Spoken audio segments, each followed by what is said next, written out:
Today, we're looking at how a single conflict can send shockwaves across the entire globe. We're going to trace that fallout, and believe me, it is massive.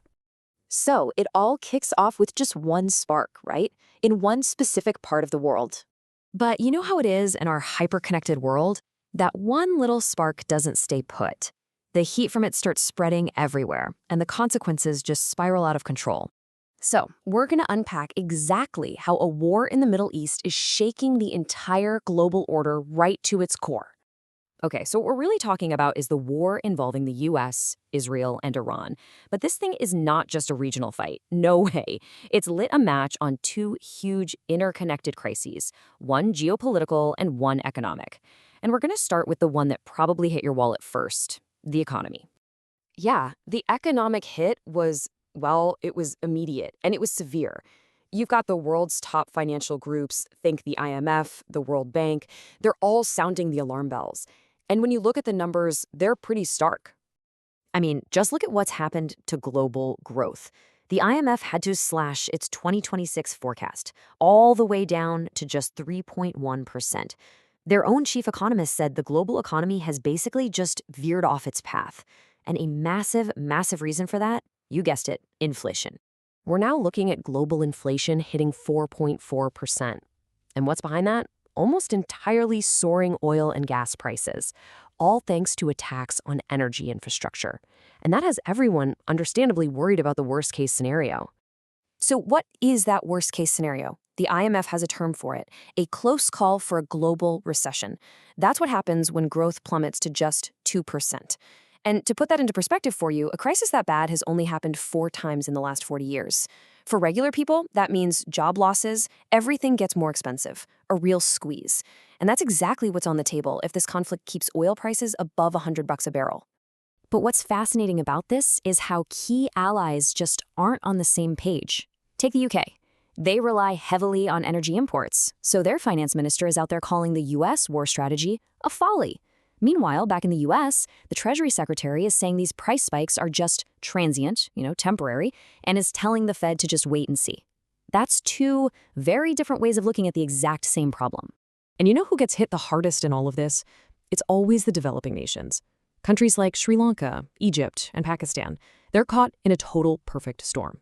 You've got surging energy bills, their own currencies are tanking, and the foreign investment they desperately need to grow is drying up.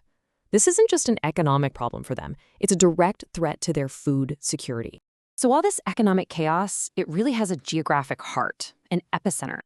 And it's a single, narrow waterway that's become maybe the most critical flashpoint in this whole conflict. Right. So why does this one strait matter so much? What's the big deal? Well, the reason is actually pretty simple. It's one of the world's most critical oil choke points. Seriously, think of it like a vital artery for the entire global economy. And right now, with it being effectively closed, global supply chains are in total chaos. And it's become this major new flashpoint for international tension. And man, things escalated fast. First, Iran floats the idea of charging tolls for ships to pass through. The US immediately shoots back, saying, nope, paying that toll violates sanctions.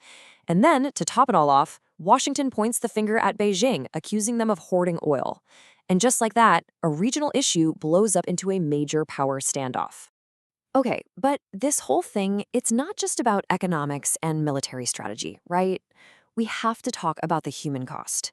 Because beyond all the numbers and the choke points, there is a staggering toll on civilians, and the world's response has been, well, it's been all over the place.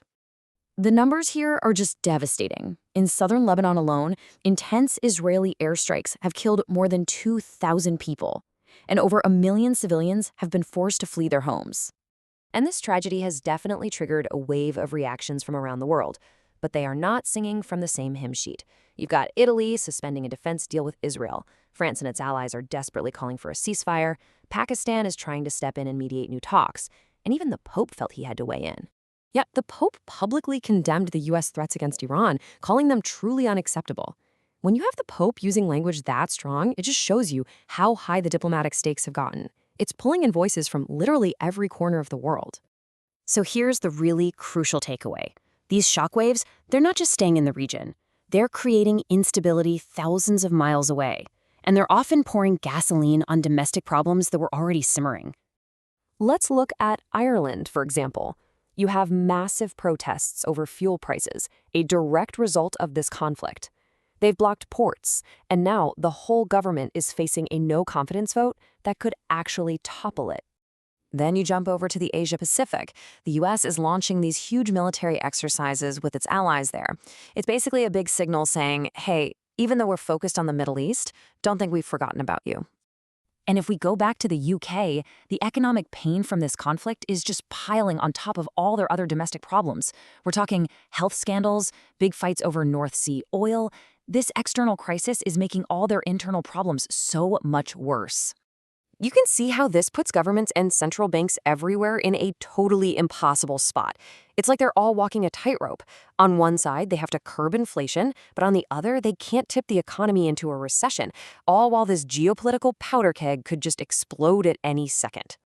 And that leaves us with one last, really big question. We've just walked through how a single conflict spiraled out, touching everything from global economies to local politics and real people's lives thousands of miles away. It really makes you stop and think, doesn't it? In a world that's this interconnected, is any crisis ever really just local anymore?